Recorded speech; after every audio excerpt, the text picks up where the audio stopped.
Cinema হলে আপনার সাথে আমার প্রেম হয়ে যেত, কিন্তু আফসোস এটা সিনেমা না। মাশাআল্লাহ মাশাআল্লাহ, খুব সুন্দর আছে। দাদি সুন্দর মানুষ খুব পছন্দ করে, বুঝছিস? সুন্দর কাউরে পাইলে ছাড়তেই চায় না। বাদল ভাই, ওটা হইতেছে আমার চাচাতো ভাই বাদল ভাই। তাহলে তো আমি চিনি। চিনিস মানে? একটু আগে আমাকে হিরোর মতো সেভ করলেন না উনি? আন্টি কেমন আছেন? সব কেমন আছে মা? ভালো আছি। আচ্ছা, আজকে সন্ধ্যায় কিন্তু হলুদের অনুষ্ঠান, ঠিক আছে? সবাইকে সুন্দর করে শাড়ি পরে সাজতে হইব। আন্টি শাড়ি তো নিয়ে আসেনি, আমি একটা স্কার্ট টপ পরিয়ে দেবো। না না না না না, শাড়ি পরতে হবে। শাড়ি? এটা কোনো চিন্তার বিষয় হলো? চাচি আছে না, তোমাকে আমি আবার আলমারি খুলে দিব, তোমার যে শাড়িটা পছন্দ হয় সেটা পরে তুমি সুন্দর করে সাজবা। আরে দূরও কি? পুরান শাড়ি পরবো কেন, ও পরবো নতুন শাড়ি। আরে এই বাদল, এদিকে আয়। আরে যা বাজারে যাই একটা নতুন শাড়ি কিনে নিয়ে আয়। আমি তো শাড়ির মাপ জানি না।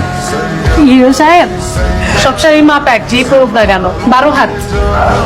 আমি আনলে আপনার পছন্দ হবে? চলেন। কই? পছন্দ করতে? কাকে?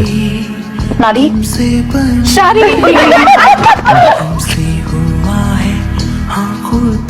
এটা কেমন? এটাও সুন্দর।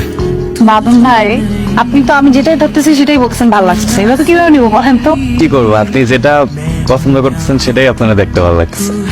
আচ্ছা ঠিক আছে, তাহলে আপনি আমাকে চুজ করে দেন। আমি মনে মনে একটা শাড়ি চুজ করছি, দেখি আপনি ওটা চুজ করতে পারেন কিনা। এটা আপনার সাথে তো আমার পছন্দ মিলে গেছে, আমি এই শাড়িটাই পছন্দ করছিলাম। তুই তো বেশ ভালোই শাড়ি চুজ করতে পারেন, গার্লফ্রেন্ডের জন্য নিয়মিত শাড়ি কিনুন নাকি? আরে না না, কিনতে পারেন, লজ্জা পাওয়ার তো কিছু নাই। গার্লফ্রেন্ডই তো নাই।